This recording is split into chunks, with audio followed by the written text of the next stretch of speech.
Welcome to another episode, Middle Ground with JLE, where we treat you like family. Have another great guest for you today. We have the founder of the JSB Business Solutions Group, JuJuan Buford. I'm saying it right? Yes, indeed. Okay. It's JSV Business Solutions Group, JuJuan Buford. Okay. Yes. Welcome to the show, sir. Oh, glad to be here, man. Thank you for the invitation. I can tell people a little bit about yourself. Well, at the end of the day, I'm an entrepreneur, and I just start there, right? Okay. I've been self-employed and building entrepreneur endeavors.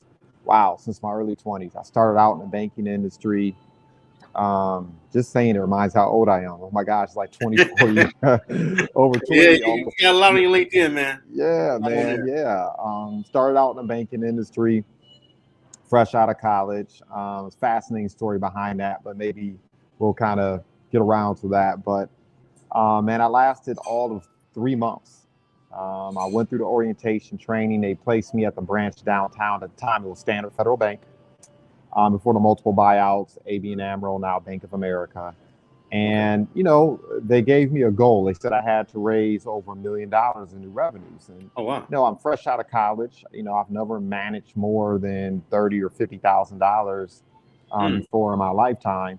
And now they're saying I have to go out and secure over $1 million. Wow. But, I see the tall buildings, I see the suits, That's a you lot, know, man. it's, it's attorneys, business owners walking in and out of the bank. I said, okay, I got this, Okay. um, you're young, you're ambitious. Hmm. Um, even a degree of willful ignorance can be good sometimes, right? And so I True. figured I got this, right? And then literally a week later, they moved me to a branch off of West Grand Boulevard and Woodward.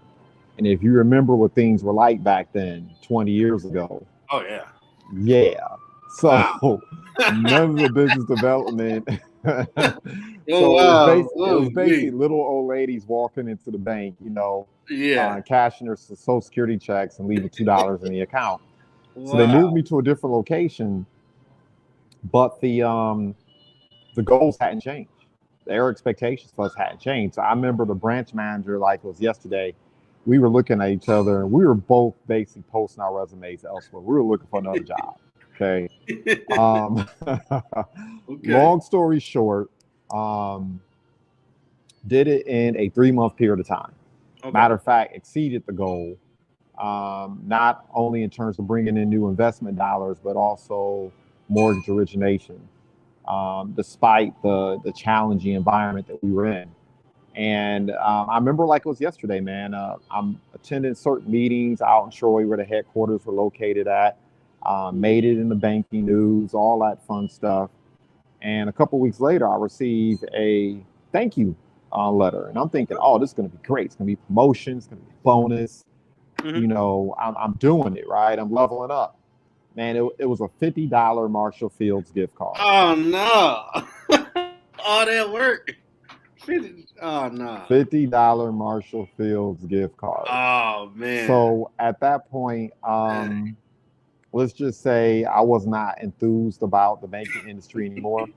And I can believe that. yeah, I can believe and that. I did something I would not encourage anyone to do. I was a single parent at the time, no network. I attended the University of Michigan, but the bottom line is, man, I grew up for the most part Highland Park, West Side Detroit, Okay. um, between Joy Road and Chicago near Evergreen. So you know what that neighborhood is like if you're a Detroiter. Yeah. So it's not like I had a network of people who earned 100,000 or 250 or $1 million a year. I basically had no real network. Like I remember people were, when I graduated from school, they were telling me, they were asking me for money as if somehow because I attended college, somehow I had money falling from the sky like manna, right?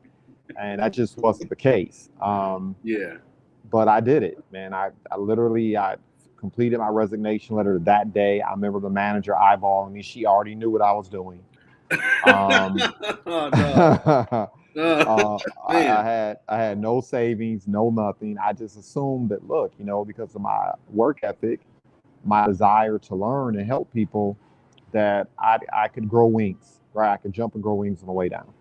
I started out with Signature Financial, which is the broker dealer for John Hancock at the time, now Manulife. Took on a couple affiliate relationships with other insurance companies. And I started my investment advising practice, and it was terrible, man. I'll be frank. The first 2 years were like ramen noodles and milk every single day. Ooh. I made sure my daughter ate well, but personally, I was struggling. Getting out And, the mud. I was still showing up to work, determined, smiling. But to give you an idea of the environment I worked in, I remember my first day. They sat me down at a desk with a yellow pages. They didn't even bother to give me a script. They just sat me down and said, go to work. And that was it. No training, no real onboarding. I wasn't part of the network, right? I wasn't expected to win, so they didn't expect to have to invest in me. And basically, I found out after the fact that there was actually a bet going on in the office. They had pooled their money. And it was actually an ongoing bet to see how soon I would quit. And I tell you, I think a lot of my, and I'll tell you, a lot of my success I could attribute to plain stubbornness. I was just like, you know what? I am not going to fail. I'm the only pepper in the office, if you catch my drift. And I'm not going to give them the satisfaction of seeing me fail. I understand that. Right. In my mind, I'm smarter than them. I work harder than them. I may not have the social capital due to my complexion and socioeconomic background they have, but I'm going to find a way. And thankfully, I was able to do so. And so, my business mentors later on down the line taught me something I kind of learned the hard way by bumping my head, is that your ideal clients are people who can afford your services. True. People who are looking for your services. They might not know exactly how the solution is packaged, but they're looking for what you do. Okay. And they make blink decisions, right? Mm-hmm. They don't wait until the muffler is dragging, the car is on fire, the engine light's on and smoking, right? They see a problem, they make a decision to resolve it. So for me, that meant targeting business owners. They had the disposable income, because keep in mind, I didn't have a network. I didn't have family members and friends who are earning 6-7 figures. So I had to go where the money was at. Mm-hmm. I immediately took aim at business owners. And so by doing that and figuring that out early on, and then being groomed later on to work in that industry, that's how I was able to get through. And, just like in any business endeavor in the beginning, you're doing a lot of work and you're not earning a lot of money, right? You do a lot of work that you don't get paid for, right? So later on, you can be compensated for work you no longer have to do. So, good 2-3 years into it, you survive, you figure it out, you're learning how to be a professional. Another 2 years into it, you're learning how to be an entrepreneur, meaning you know who your target market is, you know who you want to serve, you know how you want to serve, you know how to deliver your value prop, and you know how to find the people that you're looking for or attract them, right? Okay. And so at some point, your money starts to catch up with your experience. And, to be transparent with you, I made a lot of dumb decisions that a lot of people make. I spent money that I shouldn't have spent when I had it. And made dumb decisions in terms of relationships, people I surrounded myself with, and people that I haven't allowed close to the vest in my circle. But still was able to overcome those things as well. And right when I was really, quote unquote, getting it in, I remember I had my first $30,000 day in business. Went out, nice.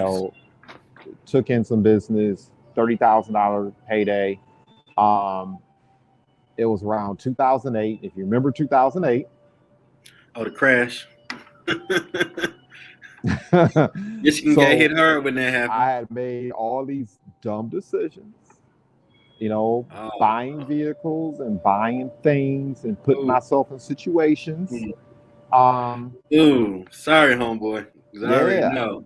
So at that point, I decided, okay, I just literally watched almost a decade of blood, sweat, and tears disappear overnight. I was like, I got to find something different. I need to spread my wings. I need to put myself in a different kind of environment. Okay. Where my skill stack and my love for entrepreneurship and helping entrepreneurs level up would serve me better, right? And that is going to be a common theme here. For me, I believe entrepreneurship is empowerment. I'm not saying everyone is ready for full-time entrepreneurship, but we don't need everyone to be full-time entrepreneurs. We just need more. If you're sick and tired of last hired and first fired, entrepreneurship is an answer. If you don't like how your elected officials are treating you, well, there's two ways to vote, right? One way to vote is at the ballot box. I encourage that. I'm about that life. The other way to vote is by paying for the campaigns of the candidates who you feel like actually deserve your vote, right? That's how really you get make an involved. impact too, right? Absolutely. And as entrepreneurs, we can be influential. We can make change in our neighborhoods and control what happens at our kitchen table and beyond. We can put ourselves in position to influence other people in our environment, just because of the very nature of entrepreneurship and the fact that we are asset, monetary, and job creators, right? So, early on, I was a community activist, and that never went anywhere. I was just kind of looking for the tool to help my community and myself level up. Okay. And for me, entrepreneurship was it. And that's why I had such a deep, abiding faith and commitment to it.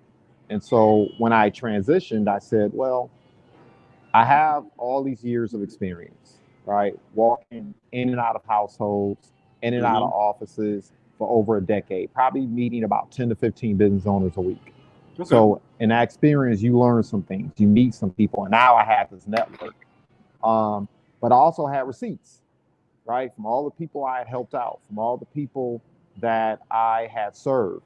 And I also, being self-employed, where the bottom line is you don't earn a buck unless you get up and go to work. You got to show up even when you don't feel like it. Like, having developed that entrepreneurial muscle, I started positioning myself more as a B2B entrepreneur. So I'm still out here building my practice. I'm still out here, took on a couple affiliate relationships, PPLSI, a B2B solutions company. Some people know it as Legal Shield. I was utilizing that service to serve entrepreneurs. I was utilizing my experience and technical expertise to help entrepreneurs solve problems going on in their business. And so I slowly made that transition, started fast forward today, continued to skill stack. And now I work within the real estate industry, helping to solve problems there for entrepreneurs and investors, and have my hands on a couple other projects. But at the core of everything I do is putting myself in a situation where I can serve individuals who want to make the transition from W-2 to 1099.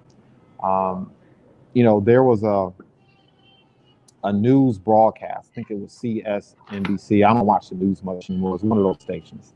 Okay.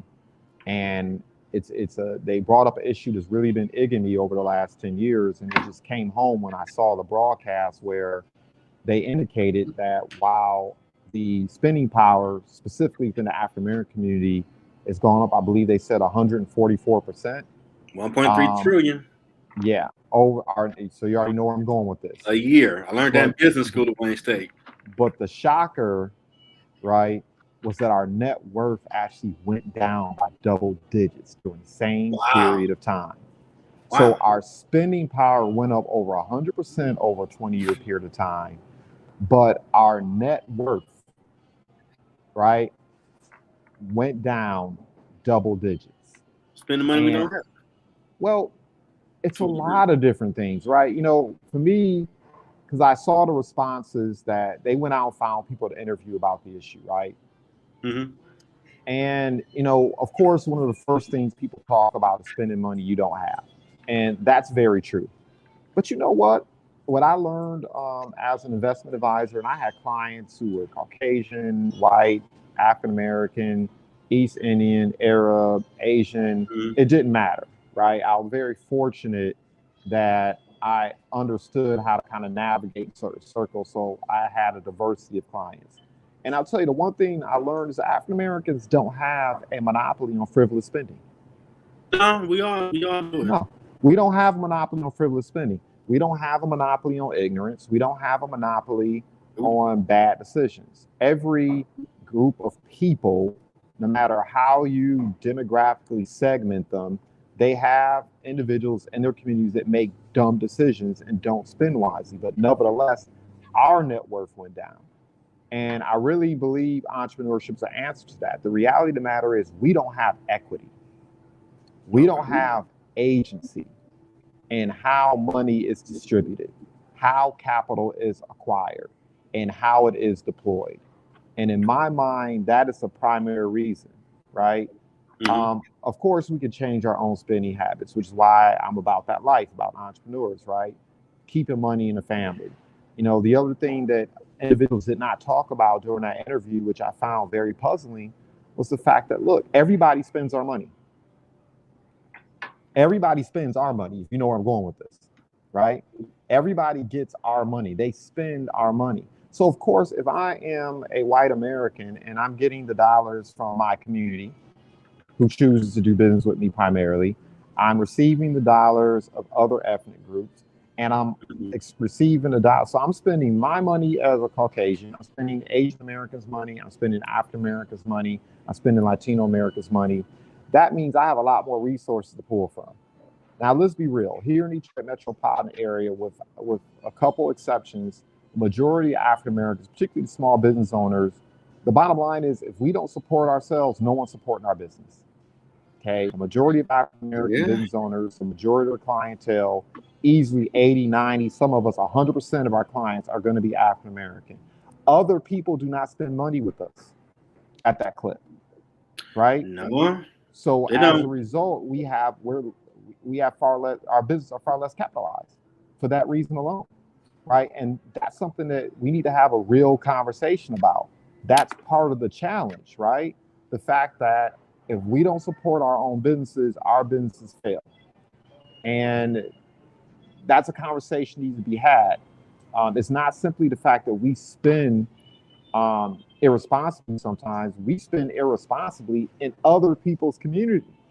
Or those individuals come to our community, they take advantage of our spending habits, and they become wealthy in the city of Detroit, and then they take our dollars to suburbs. And they take it. Yeah. So, you know, we talk about why that's so. That's at the heart of it, right? You know, systemically, how African Americans are denied access to capital. You know, Mr. Johnson, the individual who owns, I think it was Black Enterprise. I think that was the one they interviewed. You know, he immediately talked about home ownership. But home ownership in and of itself is not going to do it, because if African Americans, by and large, are not acquiring or having access to the same amount of capital that other people have access to, so they can buy larger homes, so they can build more equity, even if you're buying homes at a high clip, you're still falling behind. True. Right? So we have to kind of address those things. I mean, of course, there's a lot of things we can do not to self-sabotage. Of course, there's a lot of things we can do to improve our circumstance. We can take ownership, agency in terms of what transpires from household to household. But at the same time, let's not forget about the fact that there's some structural changes that need to occur. We still have a couple fights out there we need to pick, right? Now, a lot of I'm sorry, man. I just got warmed up. Oh, no problem. I know it's a lot of conversations I've encountered. Yeah. It always be, well, a black business is not professional. The customer service suck. Mm-hmm. And I already go for other coaches because they're going to understand the customer is always right and have everything Dom Perignon first class, compared to it's bootleg, you got tape holding everything up. I ain't mess with them. Like, well, that's not every black business, though. Mm-hmm. That's like the stick with a small black business. It's not everybody. My business mentor, a business mentor of mine taught me that the most important story that you'll ever hear in life is the story you tell yourself about yourself. Okay. And the reality of the matter is, those of us who know better, we have to stamp that narrative out, because it's just not true. I have a client who's Arab American. Man, he talks about his brothers and cousins and other business owners like a dog. He talks about them worse than we talk about ourselves. Okay? He goes in on other Arab business Wow. owners, regardless of industry. Wow. Part of the reason why we get along is he knows when he gives me a phone call, I am one of the axioms I live by is providing uplifting service, going above and beyond what's expected. Okay. That's why he's a client of mine, because he knows I'm going to go above and beyond his expectations. Look, the bottom line is no, other people's sugar is not sweeter. Their water is not cooler. You're going to get the treatment wherever you spend your money, or wherever you spend your money where people don't respect you, to put it that way.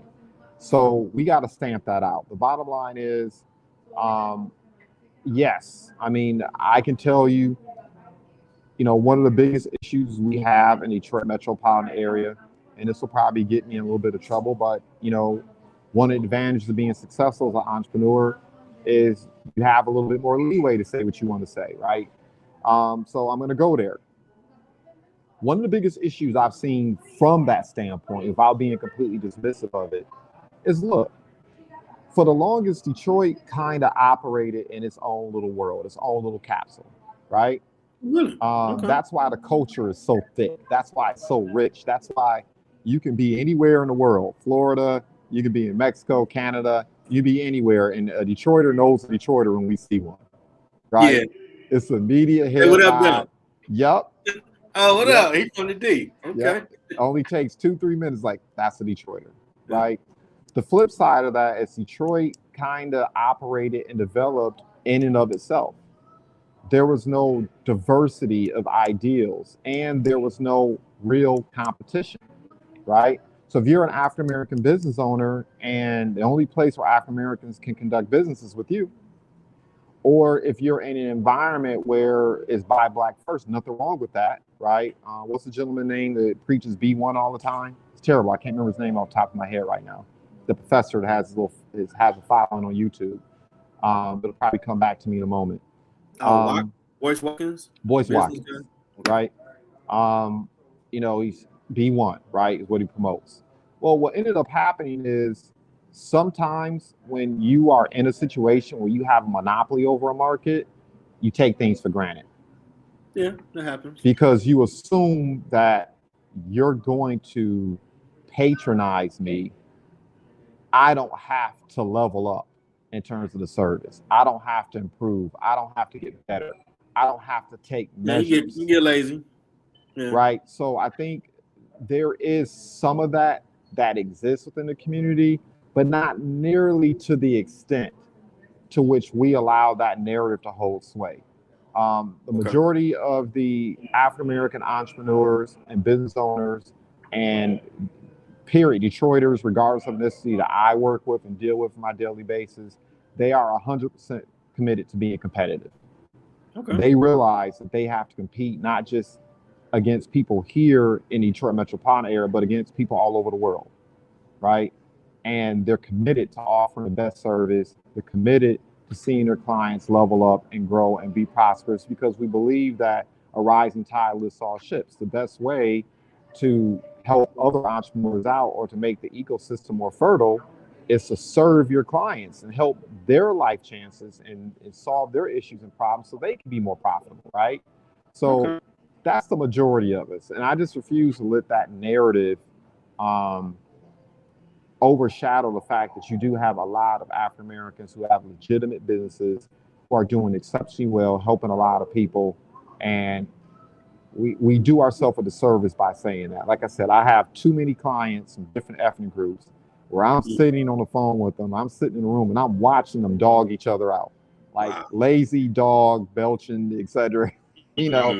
All right. So I had to deal with that right quick.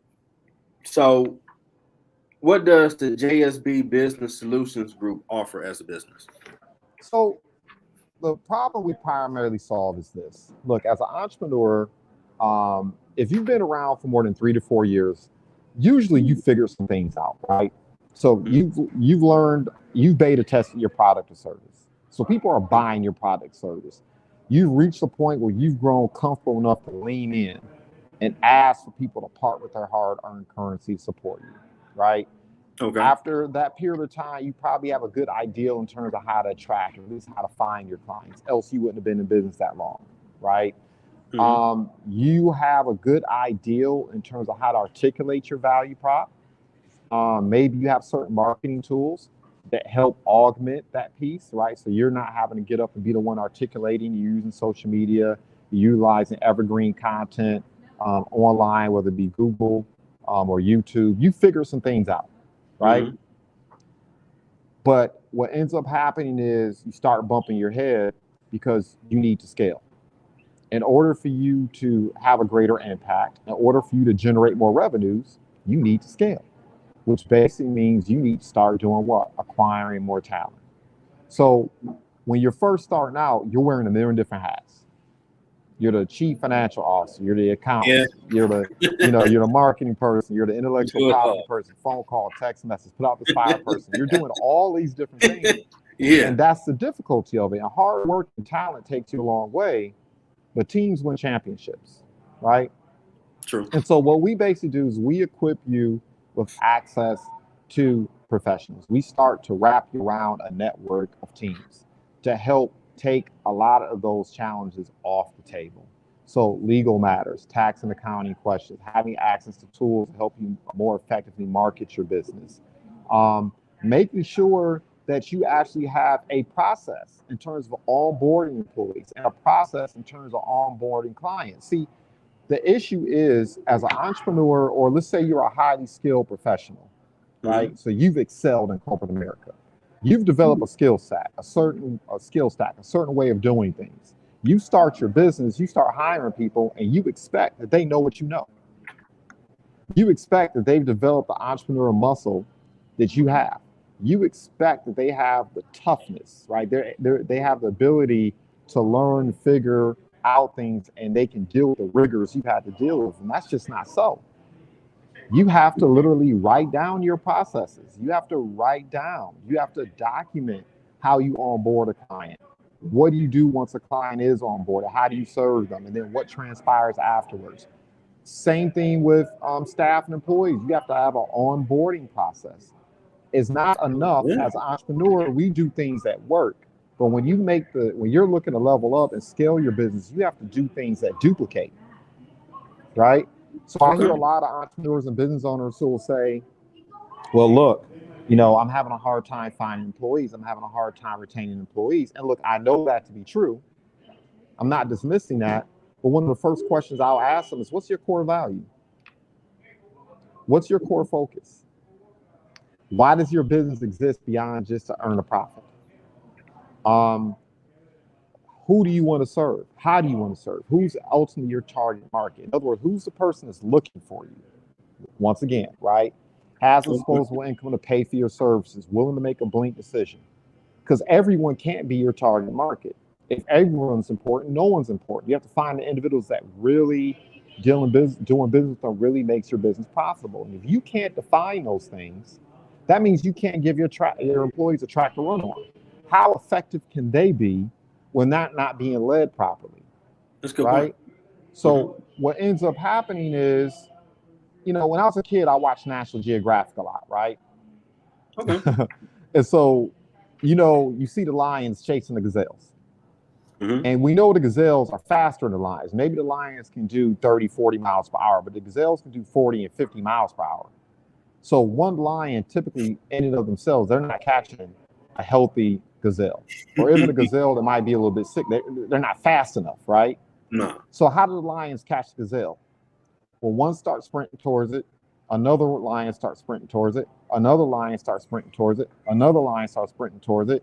And then what ends up happening is, if you ever worked out before, you reach a point where your muscles reach an anaerobic state. In other words, you start getting tired. Okay. Yeah. That's what we call it, getting tired. You start getting cramps. Okay.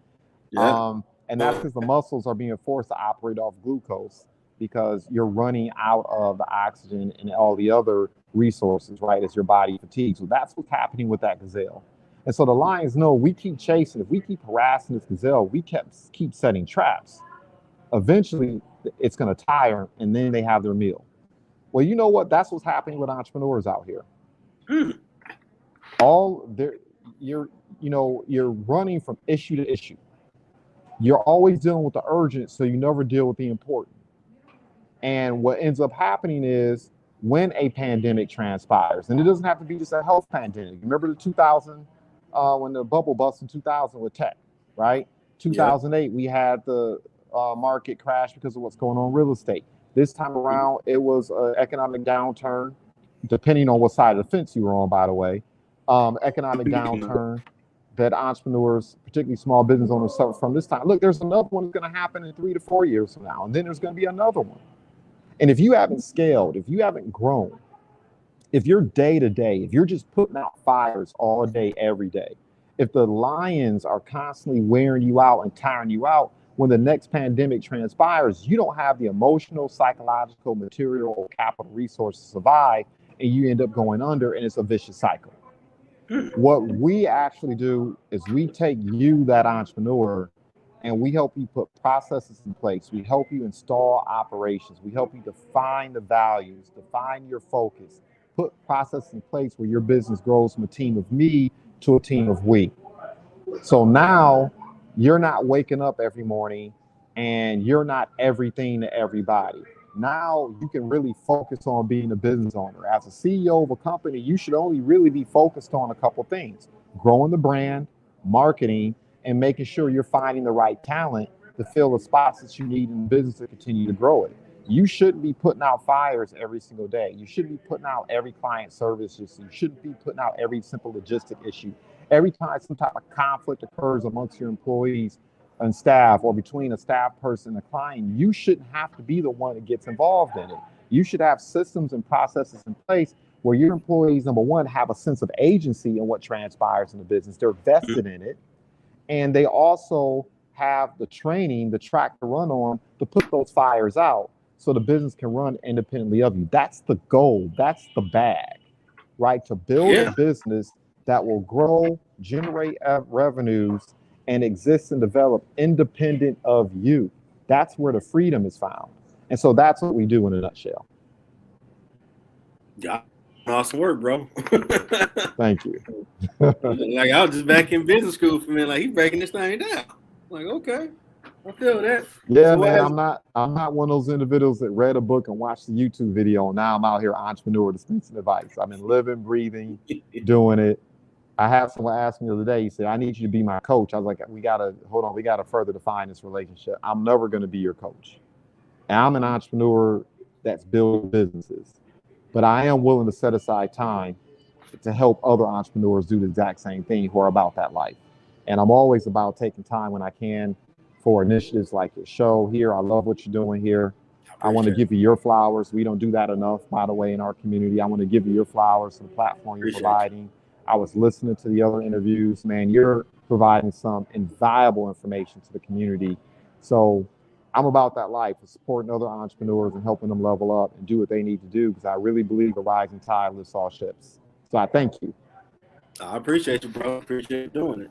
So what obstacles have you faced along the way? Oh, man. What obstacles have I not faced? Well, I mean, I guess I have to also say this, right? To be transparent with you, I don't wake up in the morning thinking about obstacles. I don't. I'm going to talk about some difficulties and challenges that I've had and those that I find other people have had. But I'm at the stage in my business where I really don't wake up focused on obstacles. What you think about, you bring about, right? True.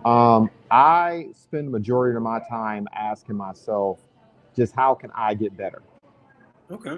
How can I be more informed? How can I develop more skills? How can I become a better leader, right? Because the only way you scale is become a better leader, right? You have to learn how to lead people. It's one thing to know how to do something yourself. You have to learn how to inspire, motivate, teach, and lead people to do things. So I spend the majority of my time figuring out, what do I need to do to grow, to become more today than I was yesterday? And what decisions can I make today to make sure I'm more capable tomorrow? And because of that mindset that I've adopted and a mindset that I try to inculcate in other entrepreneurs, we typically don't wake up thinking about our obstacles. Those obstacles get dealt with when you're proactive about growing and becoming more capable and becoming more valuable. As long as you're valuable, as long as you're able to serve someone, you'll always be in business. Okay. And the bigger the problems you solve, the more valuable you become. So, you know, I believe that's why a lot of the quote unquote obstacles and issues that people have, I really don't deal with. Okay. Now, in the beginning, and to an extent, I am paying a price for the mistakes I made in the past, right? Okay. So I am cognizant of that, right?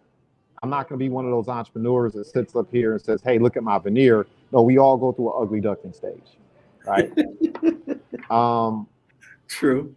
So, you know, one of the first things I guess I would share that was an obstacle for me, especially early on in my entrepreneur journey, was what are we taught? Go to school, make good grades, go out and do what? Get a good job. Mm-hmm. But it's the exact opposite.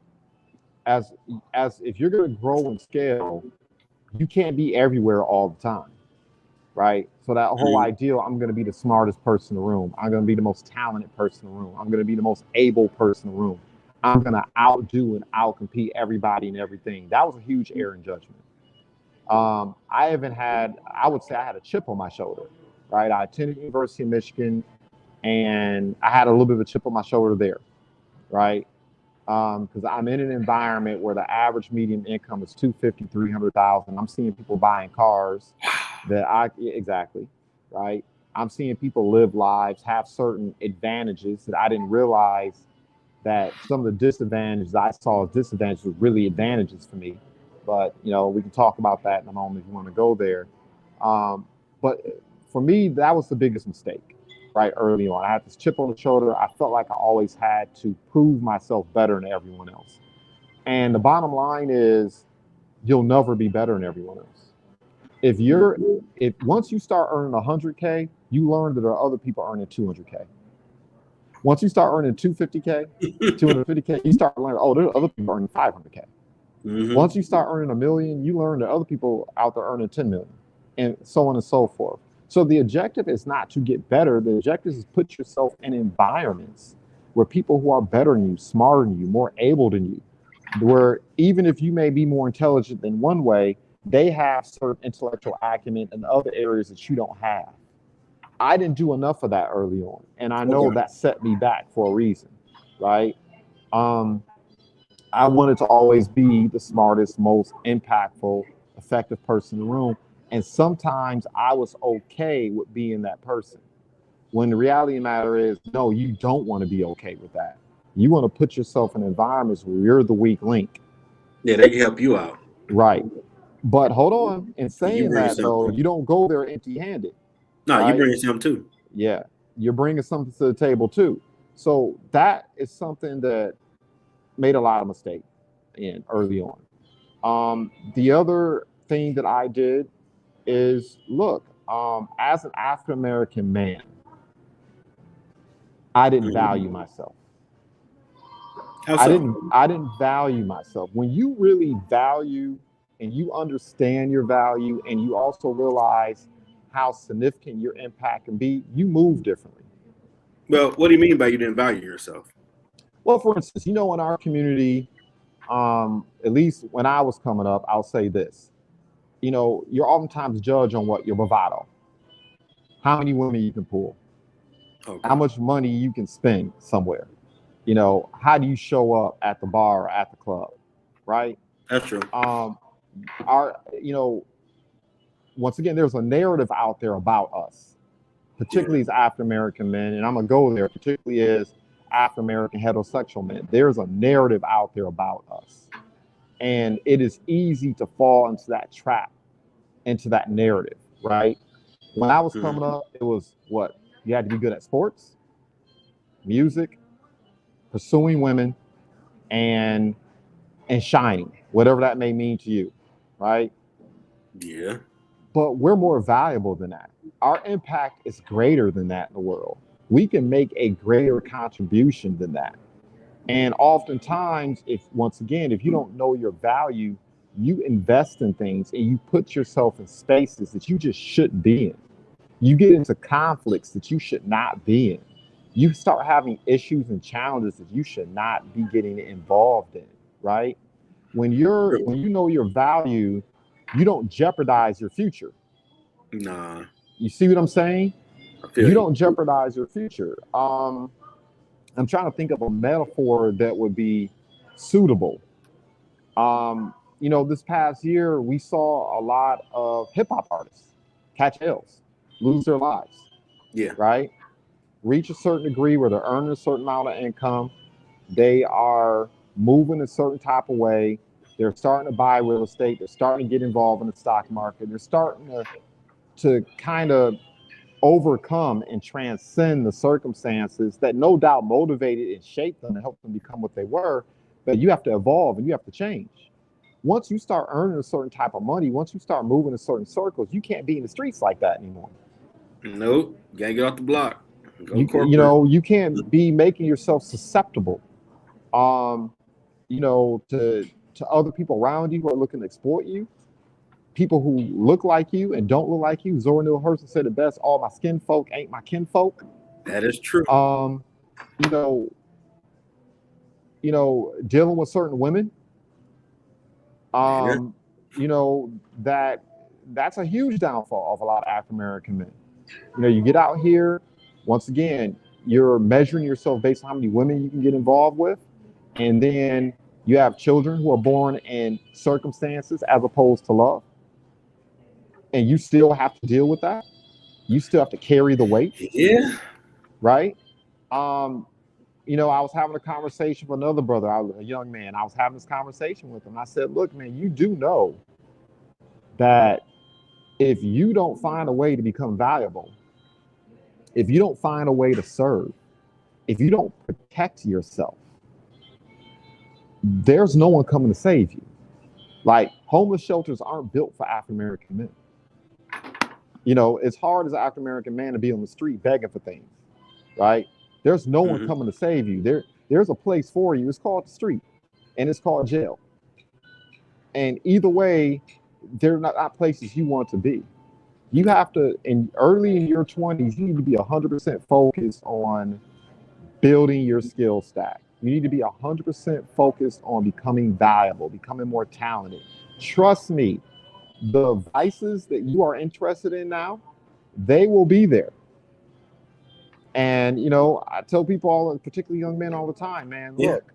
look, if you don't have money, you'll always have a difficult time with women.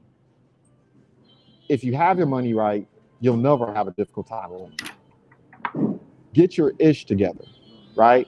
So I know for me, I was distracted. I made some dumb decisions. I got involved with people, and I got involved in relationships and circumstances that was a drain, that curtailed my development and ability to scale and be the best person I could be, right?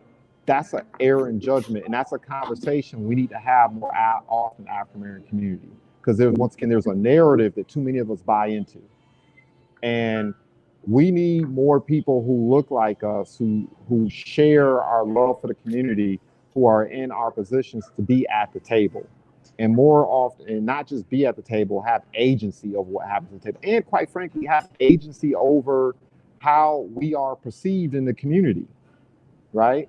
How people perceive us. We need to control our image.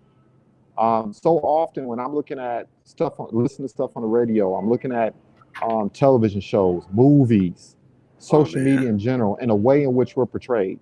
You think that 90% of African Americans were in jail. You think 90% of us are out here having 20 million children.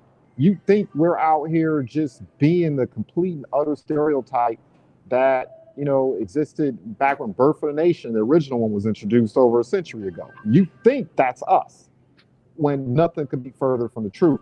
So those are the things I think about in terms of errors and judgment that I made. Okay. I think about the fact that, and look, I mismanaged my money. It makes me sick to my stomach to think of how much I earned. And the fact that, I'm not the worst, but I made some really silly decisions. You know what I'm saying? Yeah. Um, it, I made those error in judgment. That'll hurt you in business. Because the way you do one thing is the way you do everything. So if you're not managing your personal finances right, when you start generating business revenues, you'll make those errors in judgment too. You need to get the expertise. You need to have conversations with people who have the expertise that you need to level up so you don't make the mistakes that typically take entrepreneurs and business owners take them under. I can say I haven't always had a CPA on speed dial. I do now. I can't say that I haven't always had not one attorneys, because attorneys specialize. If you're dealing with real estate, you need real estate professionals. If you're dealing with tax and accounting matters, you need tax and accounting professionals. If you're making business decisions, particularly operation decisions, insurance, et cetera, you need professionals who specialize in all those areas. No one would hire a foot doctor to operate on their brain. That wouldn't make sense. No, I wouldn't.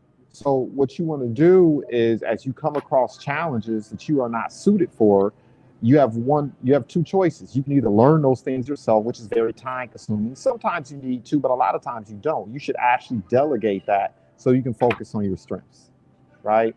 Mm-hmm. And I think the last thing that for me was a challenge I had to overcome, an error in judgment that I made, and to me it's interesting even to reflect on that, because I don't necessarily get along with everybody.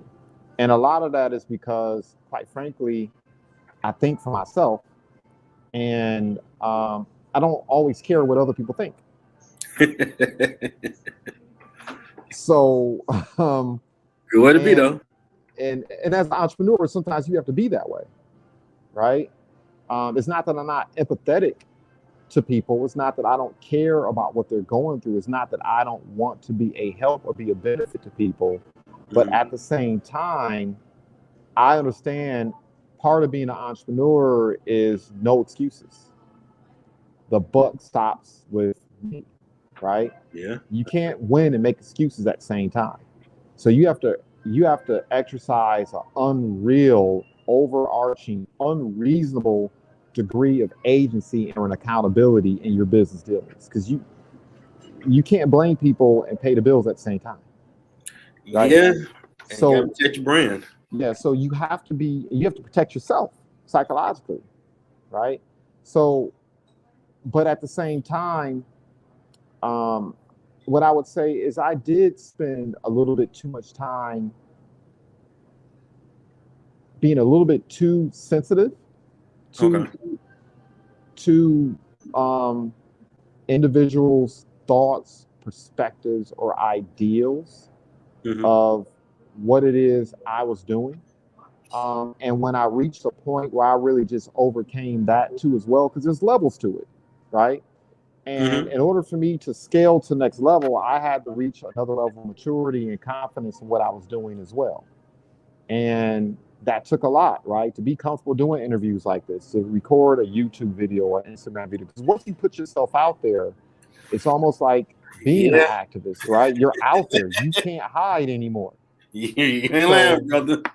Yeah. So, I mean, and if you are trying to hide, people will sniff you out, right? Once again, I'll use this as an example again, because I think it illustrates it the best. People who earn $250K per year are having different conversations than people who are earning 100K. People who earn 100K are having different conversations than people who are earning 30K. You're having different problems. You're dealing with different issues. You're overcoming different things. So real ones know one, no other ones, right? We can smell you. So, when you get out here on these platforms, trust me, sooner or later, if you're really not about the life that you are professing and articulating, then you're going to have problems, right? So for me, growing in my own confidence in terms of, once again, understanding my value, understanding that all these receipts and all these people I've empowered, that was important work that was being done. And really saying, okay, no, I deserve to be here. I deserve this success. You don't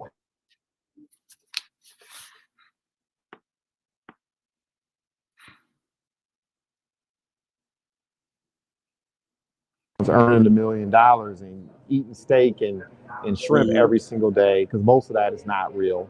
Okay. Yeah, for sure. You don't have to be those things. You can be you, and it's not to say that you're good enough, but if you're bringing value and you're helping people and you're committed to that growth process that I started with earlier, you do deserve to be where you're at and have the best things in life. And so for me, reaching that point in my life was very, very, very important.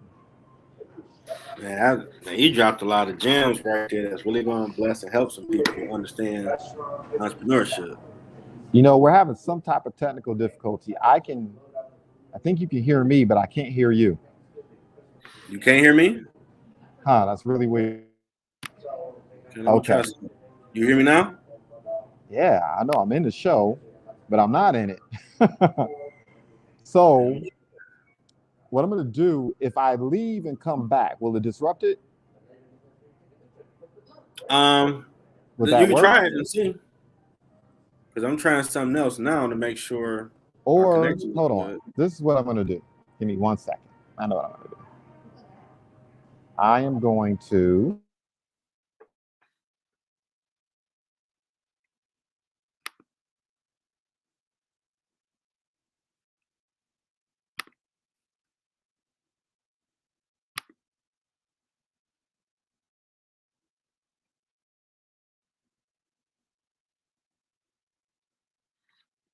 personal hotspot.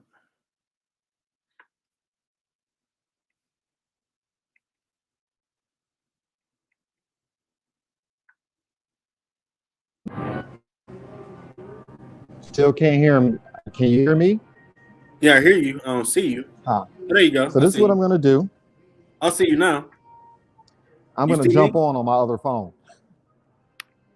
Okay, you see me now? So let's do this. You can tell I've had to deal with stuff like this in the past, so I keep the backup. Okay. Yeah, but for some reason I just really lost you. So I'm going to go here. It's really weird. Okay. Gmail. Sorry about that, man. I don't know. Oh, no problem. Could have been my end because I ain't had these issues before with my Wi-Fi. I paid my bill. Here it is. Join me in StreamYard. And where there's a will, there's a way. I'm going to fix this real quick. Yeah, that's really weird. Never get mad when there we are. Here's the link.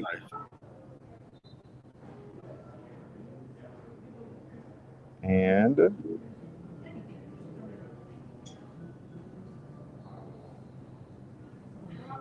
all right. Yeah, I hit the mic. Let me see if I can adjust my headset while I'm waiting on the other. Okay. Hello? Yeah, I'm here. Wow, yeah, I can't hear. What the world? I don't know what that's all about.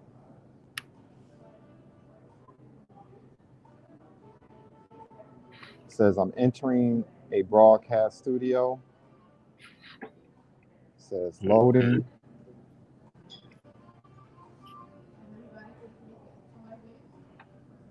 Yeah, that's weird.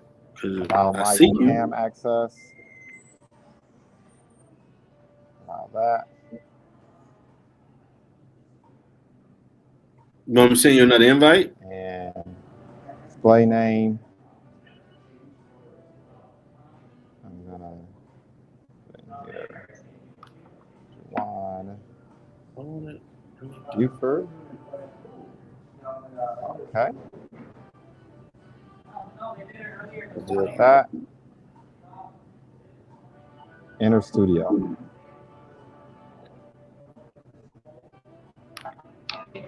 There we are. Okay. You good? You see? Yeah. Yeah, man. It's always good to have a backup. Yeah, there it is, man. I don't know how that happened, but I'm glad to get it resolved. Okay. Okay. That's crazy. All right. Technology. All right. Here we go. All right. Cool. Can you hear me? Yep. Hear you fine. You hear Okay, me? I'm speaking now. I can hear you. Okay. Yeah, I All was right. saying that was a lot of great information that you was giving out for people to see what really happens going into entrepreneurship, because it ain't always peaches and cream. It's a journey, and you learn a lot along the way. That's why we ask people the obstacles they face, so a person can see whether you might want to go back to school or trade or start a business. You might face a challenge, but you can overcome it and learn from it. Okay, we're still breaking up a little bit. So what I'm doing is I'm logging back through on the other line. I can hear you and see you, Hmm. but it's still not coming through clearly. Huh. Or should I say it's a lag? Okay. Because on my side, yeah, Okay, now I do so see. I'm logging in again through the other line.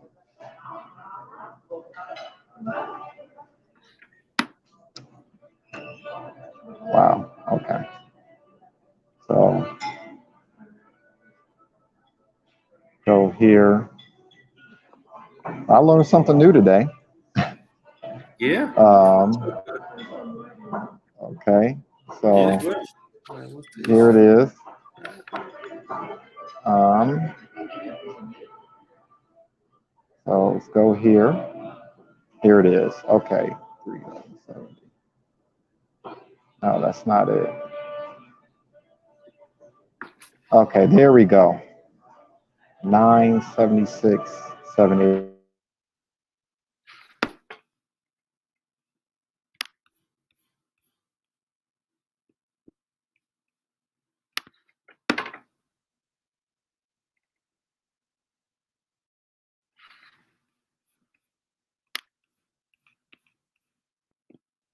Oh, what happened to him?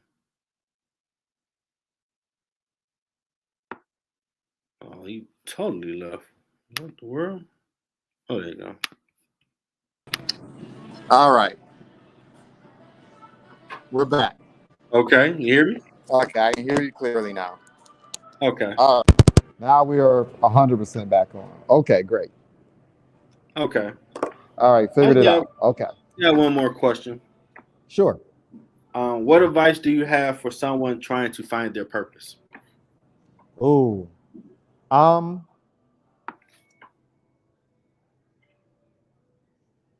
Number one, when I'm working with individuals who are trying to find their purpose, one of the first questions I'll ask is, what are your core values?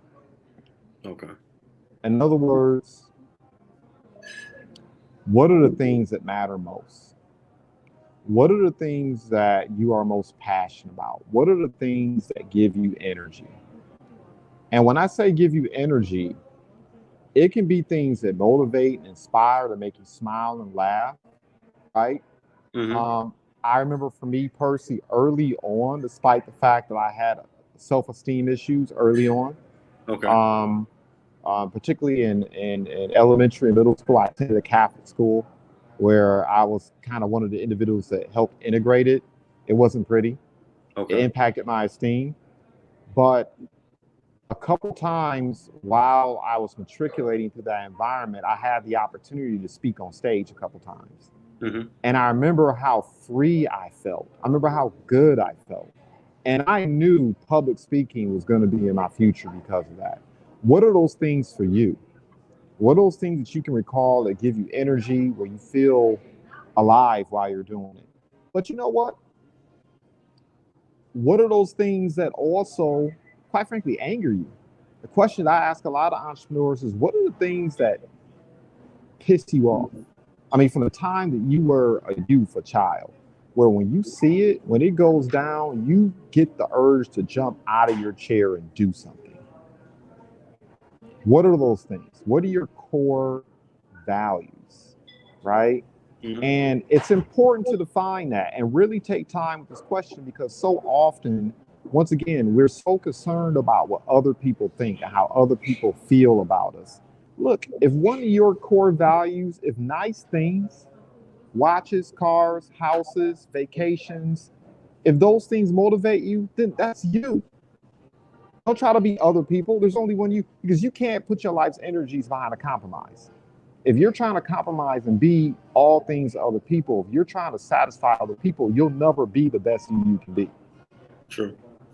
So, what are your core values? If helping people, if serving people, if learning and being in environments that are intellectually stimulating, if these are the things that are exciting to you, if having fun and being voyeuristic or adventurous, if these things are core values of yours, define those things and be okay. Double down on you. Okay. So that's the first question I ask. The next question I ask is, who do you want to serve? Who do you want to serve? When you close your eyes and you think about that avatar or that person or those persons, who do you want to serve? Because people don't pay 5-star prices for White Castle. In order for you, no. So you have to give people 5-star treatment to receive 5-star compensation.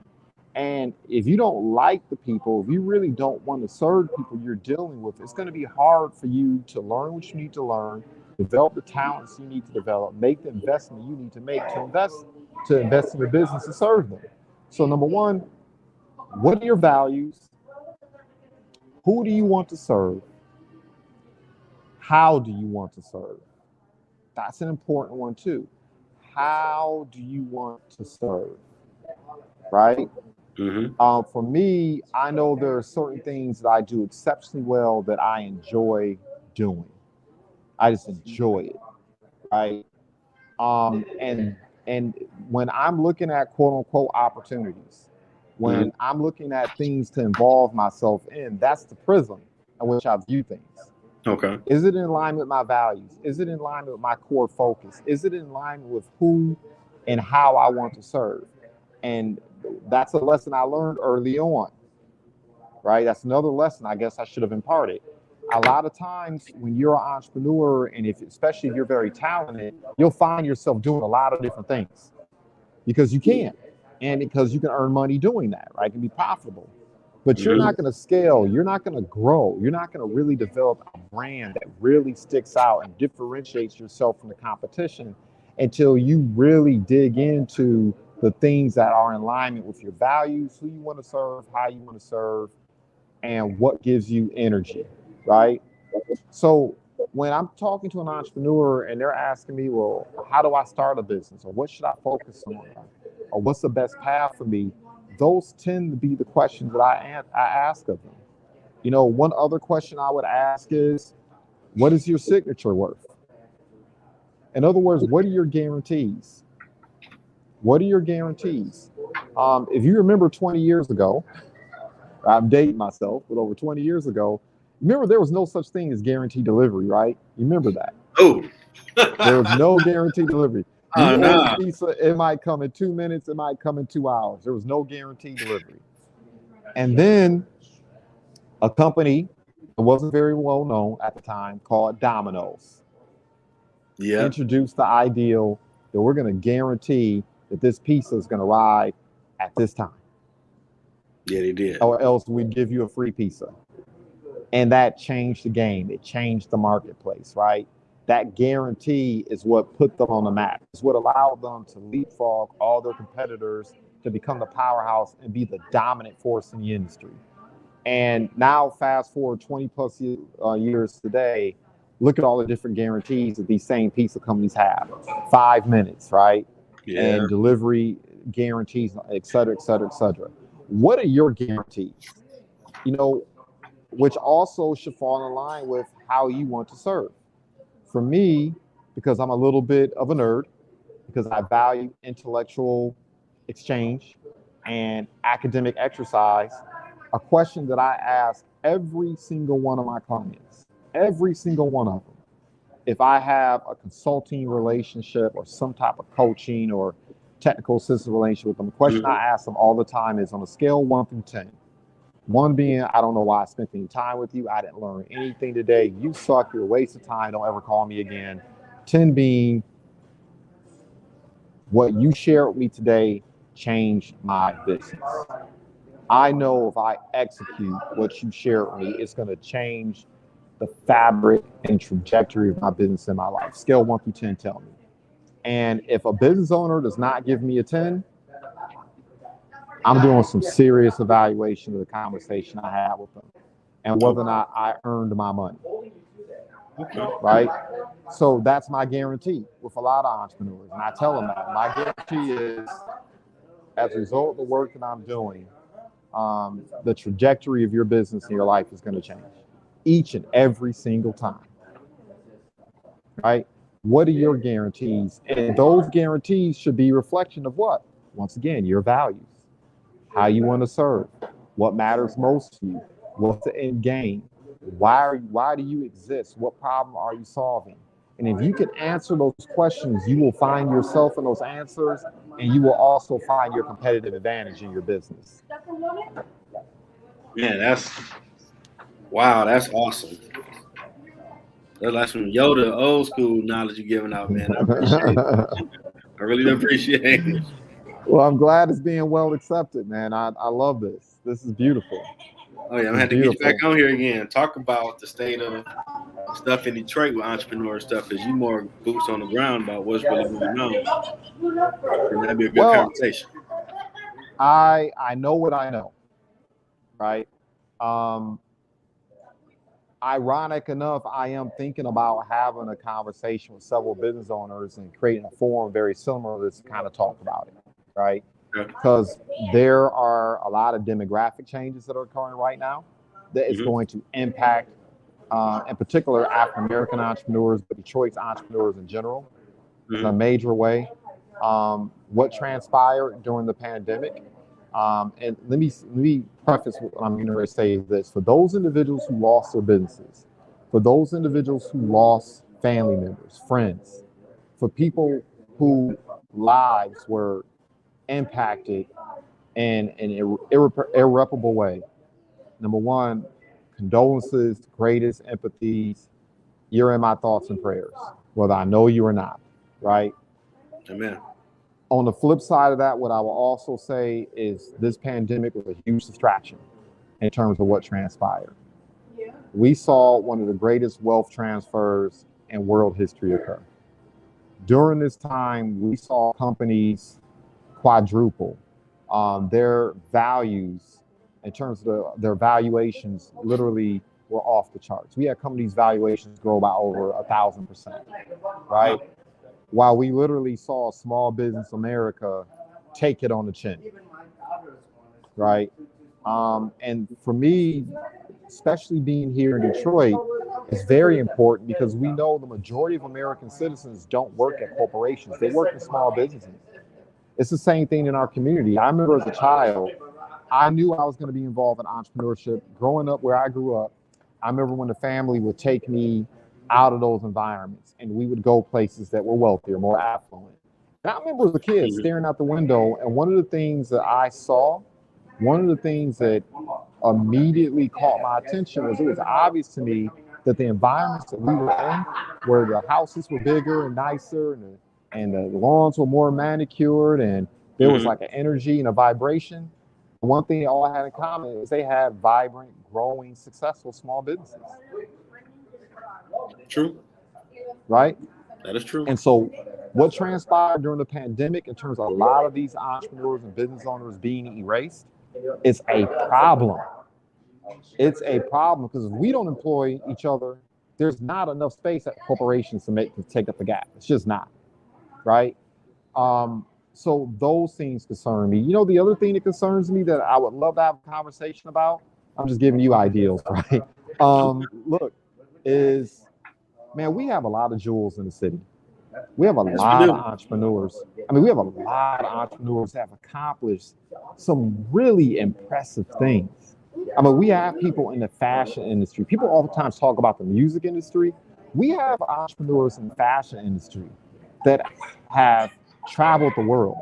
I didn't know and that. serve wealthy individuals, serve monarchs. I mean, serve some really impressive people, and they're right here in the city of Detroit. No love, no love. I need him on the show. We have individuals in the city that have done some incredible things in athletics, have been have sold into athletes that we see on the television set today, and very rarely do we give them their flowers. There are businesses that quite frankly, I look at as royalty here in the city. You know, ask yourself, how many African Americans actually own commercial property downtown Detroit? There's only a few. I have no idea. I have no idea. To be real with you. One of them, you know, I'll give a shout out. I'm gonna give someone their flowers. Miss Sharon Madison. 3 generations, architects, engineers, commercial property owners. She's one of the few African Americans that actually owns a commercial property downtown Detroit. Man, that's historical. Wow. She's a gem. Okay. We need to give her flowers. You know, one of the biggest issues we have in the community here is we're not doing that enough. Too many of our musicians, our artists, even our entrepreneurs have to leave the city, get it in, to come back to get their flowers. That's a problem. That's true. Because we don't promote, you know, it's so much pettiness, right? I don't care if I like you or not, Mr. Jeffrey Edwards. I did not base my attendance on this show and whether or not I'm going to promote you moving forward based on whether or not you and I got along. As long as you have a value prop that's helping people and helping people level up, I'm going to promote your show. I'm going to promote what you're doing. It's so much pettiness. You know, I tell people all the time, if you're holding people down, if you're pushing people down, do you understand that means your back is bent? That means you're down with them. In order to put someone down, you got to be down with them. We need to build taller buildings. You need to be lifting each other up, right? If somebody's doing good work, if they're helping people, if they're making an impact in people's lives, we need to give them our flowers. I'm so sick of being on, quite frankly, podcasts like this, watching podcasts, watching shows, and I'm not mad at them, but I see these entrepreneurs in Atlanta, New York, Los Angeles, Miami, and these other markets, and they are working together, and they're promoting each other, and they're putting each other on, and they're growing each other. We need to do that. We need more of that here. So, man, whatever happened in high school, whatever happened in college, whatever happened, you know, 50 million years ago with you and somebody else, if there are an entrepreneur crushing it and getting it in and helping people, we have to start giving each other our flowers. Got to work together. So that's we all rise. All right, because I know you have a certain time limit on this, and I can go. Well, like, no, that topic alone. No. This show is all about the guests and whatever they need to say. I'm gonna ask basic questions. Always ask them advice to help someone. Whatever they need to say, promote. The show is about them. It's about you. Well, I accept that. I also want to make sure that I serve you, though, right? Because I know there's certain things you want to cover, certain things you wanted to get out of this for your audience. Yeah. Yeah, we good. Good. I just come up with some basic questions, but the show is all about promoting the guests. Because you ain't got to share your journey to help somebody. So I'm humble. That's very true. The guests do that. So if there's other topics you want to hit on, bring light to, it's about you, man. Well, I tell you, I mean, guys, there's so much, man. If you can't tell, I'm really passionate about. I think about this. I sleep, eat, drink it. I think about the challenges that entrepreneurs are having, and what we can do as entrepreneurs, as participants in this ecosystem to help each other out. You know, I love this show because, once again, I know you're putting on other entrepreneurs.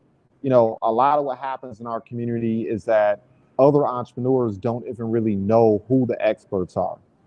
We don't even know who the proven commodities are. We don't even know, right? That shout out Tisha Hammond. She put me on with these names to reach out to. Yeah, and Tisha Hammond's incredible. She's a jewel, phenomenal individual. Great heart, serious. Yeah. It's not a game. You know, we had a lot of people in our community do a lot of this. They'll talk, and she's not one of them. She's about that work. So I'm really glad that you connected with her, and she is putting you on. But that's a challenge that we have. You know, I had a business owner give me a call the other day. She has a space off of Livernois. Okay. Spent a lot of money refurbishing it. Spent a lot of money beautifying it.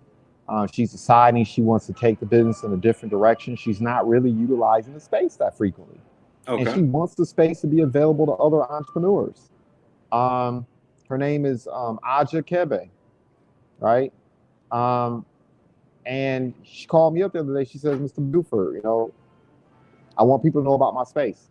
Where should I promote it? You know, is there people I can talk to that talk to other businesses in these spaces? And I sat for like a minute and I said to myself, my God, how will we go about doing that? Right? I'll tell you, there's an online publication, inc.com, inc.com.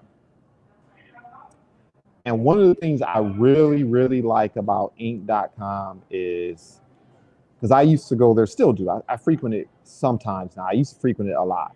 But if I just kind of wanted to know what other entrepreneurs were doing, if I wanted to know what resources were available, if I wanted to know how to accomplish certain things, I would just go there, right? If I just needed to kind of quickly do a summary search for some information, I would go there. And a lot of times I would find it. It's not the way it used to be, but it was still a great resource. I oftentimes thought to myself, what if we had something like that here in Detroit Metro, right? Be awesome. It'd be awesome. You know, what we do, you're already aware of the fact our online blog, Next Op Social, we try to accomplish a lot of that. We try to put on as many entrepreneurs as possible. We try to highlight their achievements, the work they're doing in the community. We attempt to give them a platform to tell their story as well. But we need more of that. We need it scaled out. You know what I'm saying?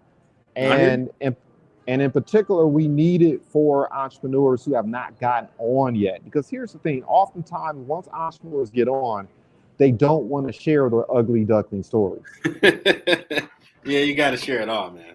They want to behave as if they've always been the ish, right? Yeah. No BS.com exists in their lives. Yeah. So for me, I think there's value, of course, because you want to have something to aspire to. You want to know that people who look like you and hail from the same environments you hail from are getting it in, but you also want to catch people on the come up. You want to catch them in their ugly duckling stage or fresh off their ugly duckling stage where they can speak intelligently about what they're going through right then and there, right? And I can sense you're doing that here as well, so I love it. But that's what I would love to see, man. Like, we have so much talent in the city. We have so many people who really care about what's transpiring. It's just we're not doing a good enough job of putting them on and shining a spotlight on them. And as a result, it's depressing the environment, right? So, you know, as I said before when I started, what you're doing is like so invaluable. I don't, you know, someone asked me before I did this podcast, what are you doing going to that podcast for? I said, man, look, there's competition where you're trying to tear other people down. And then there's competition where, because you are competing and you are trying to get better, you complete each other.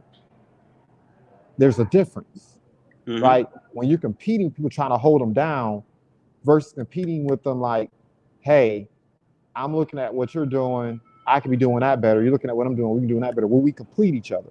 We force each other to level up, right? And so I know there's a paucity of shows like yours. There's a paucity of initiatives like the ones I'm involved in. We need more of that. We need to feed off each other. We do need to compete and complete each other a little bit more, right? We do need to be more aware. Stop holding things close to the vest. Because look, in this social media world, trust me, everyone's doing what you're doing. There ain't too many original ideas. There's not much new underneath the sun. It's just how it's being done, right? That's true. Instead of trying to put everyone else on, how about we do that for ourselves?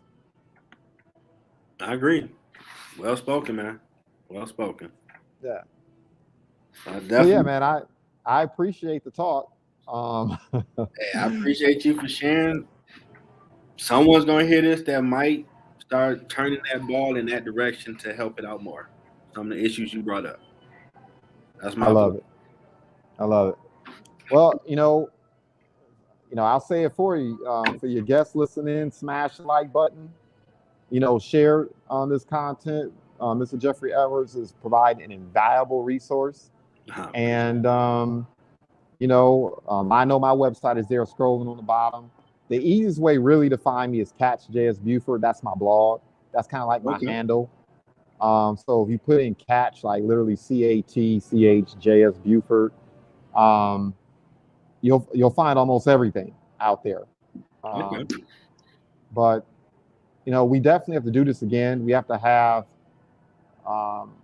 even some things perhaps offline, where we can create synergy and interaction with aspiring entrepreneurs and put more of us, put each other in spaces where we can really interact and engage and do the things we need to do to make this ground more fertile, because nobody's coming to save us. I hope people understand that.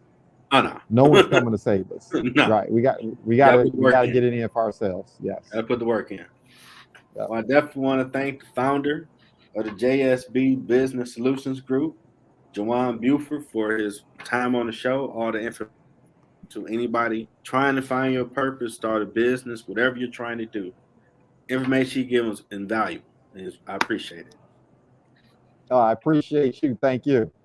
All right. Until next time, everybody.